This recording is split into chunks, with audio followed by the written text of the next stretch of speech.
Revolusi untuk mempertahankan kemerdekaan bangsa Indonesia diwarnai dengan berbagai pergolakan, tragedi, dan pengorbanan.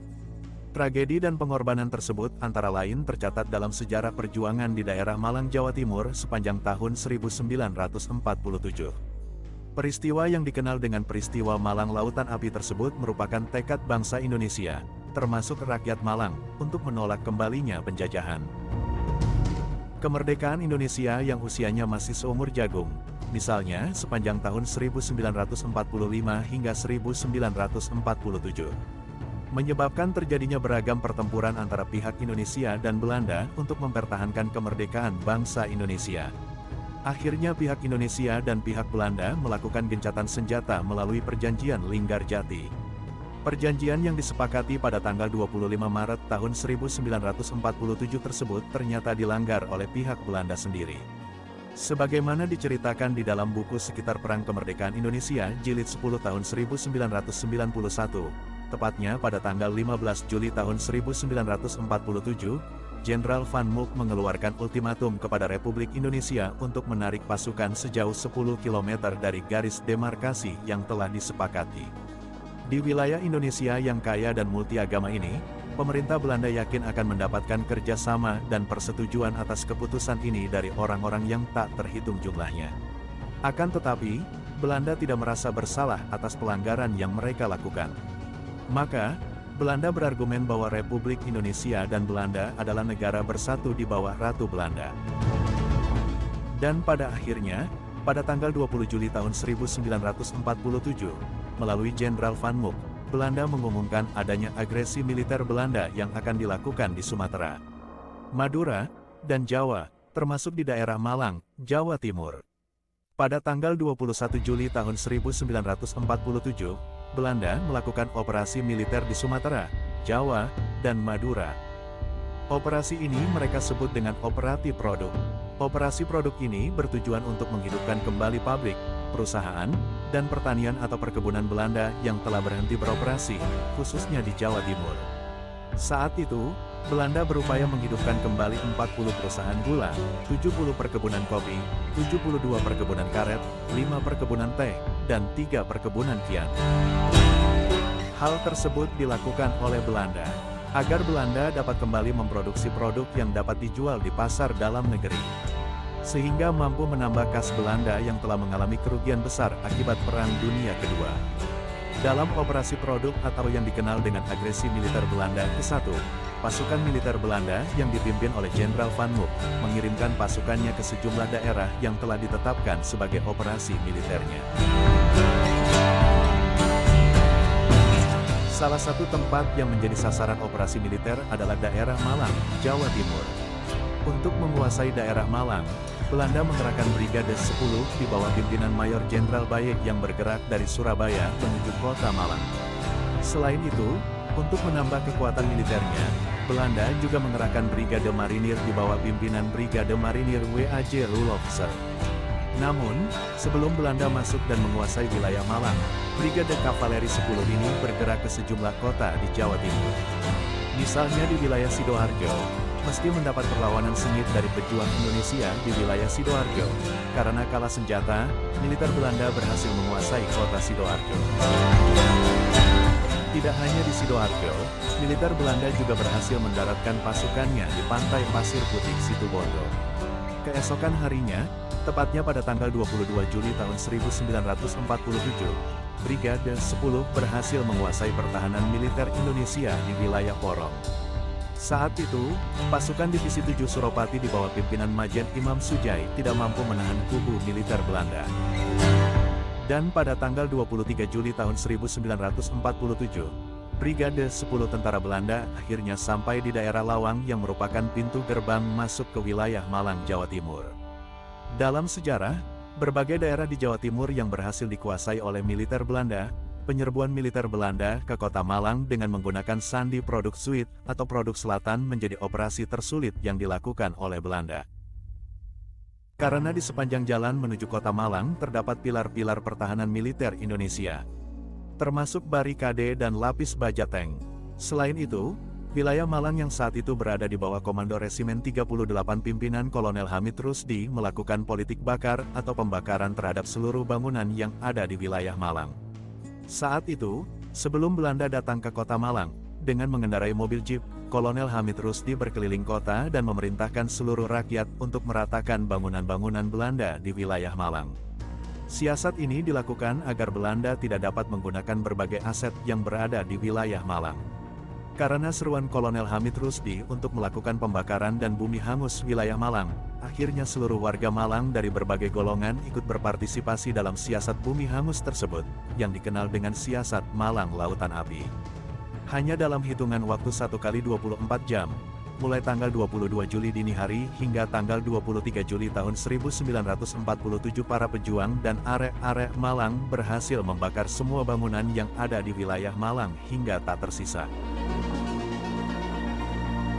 Setelah wilayah Malang berhasil dibumi hanguskan, banyak rakyat sipil mengungsi ke daerah Malang bagian timur dan barat seperti Tumpang, Wajak, Turen, Gondang Legi, Pakisaji, hingga ke Blitar. Namun, tidak semua warga sipil pergi mengungsi. Sebagian besar tetap tinggal dan melakukan gerilya di wilayah Malang untuk melawan Belanda. Para gerilyawan arek-arek Malang yang melawan Belanda di wilayah Malang ini dikenal dengan nama GRK atau Gerilya Rakyat Kota. Pasukan GRK yang merupakan kekuatan gabungan dari seluruh wilayah Malang bergerak melawan Belanda secara gerilya.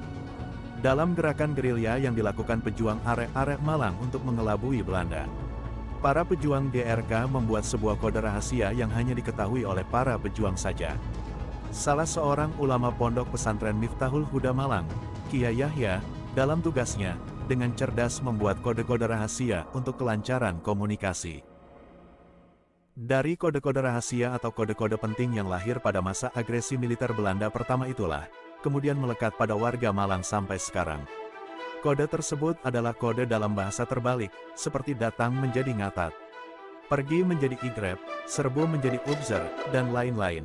Kode tersebut dikenal dengan bahasa walian gaya Malang.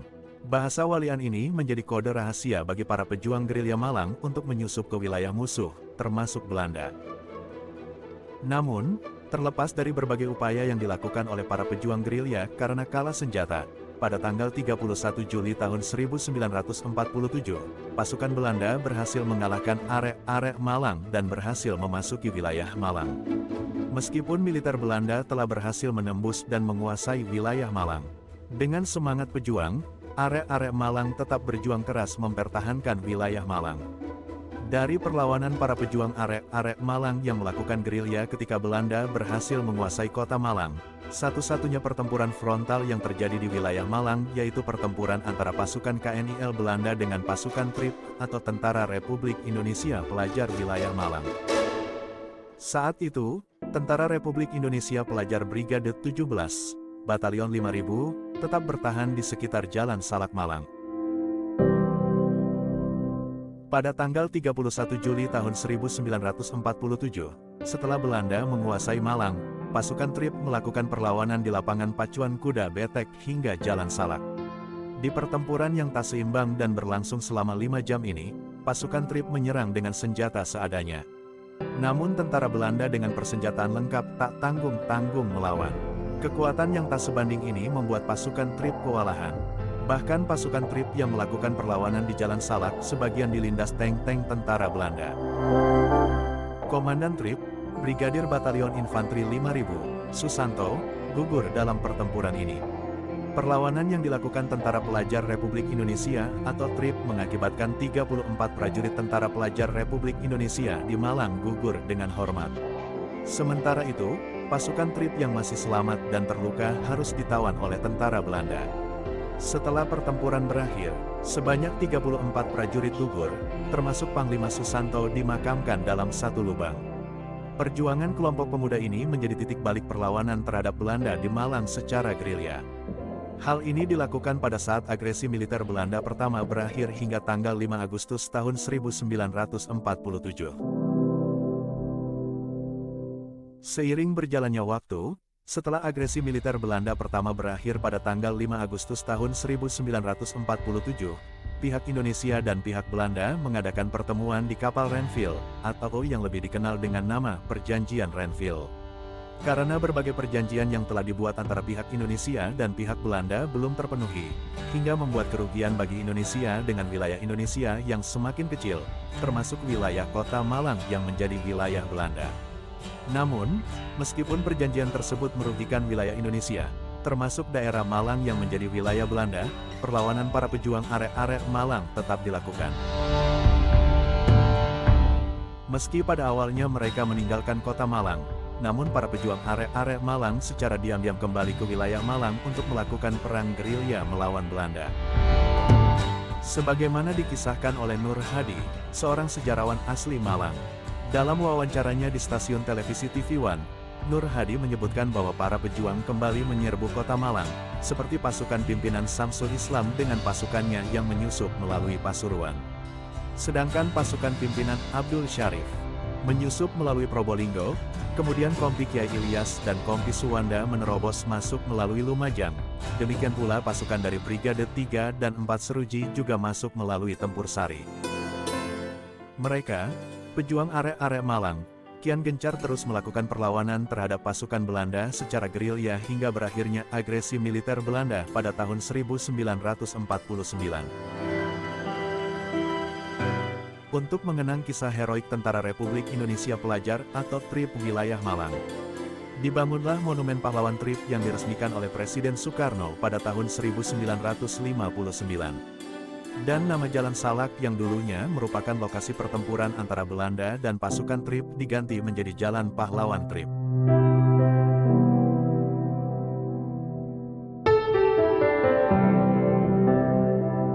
Kemerdekaan Indonesia yang kita rasakan saat ini tidak dapat dipisahkan dari masa lalu. Para pahlawan yang telah mengorbankan darah dan air mata dengan semangat juang yang begitu besar untuk mengusir penjajah. Mereka rela berkorban demi kemerdekaan Indonesia. Salam mata hati pemuda. Salam jas merah. Salam satu jiwa. Arema.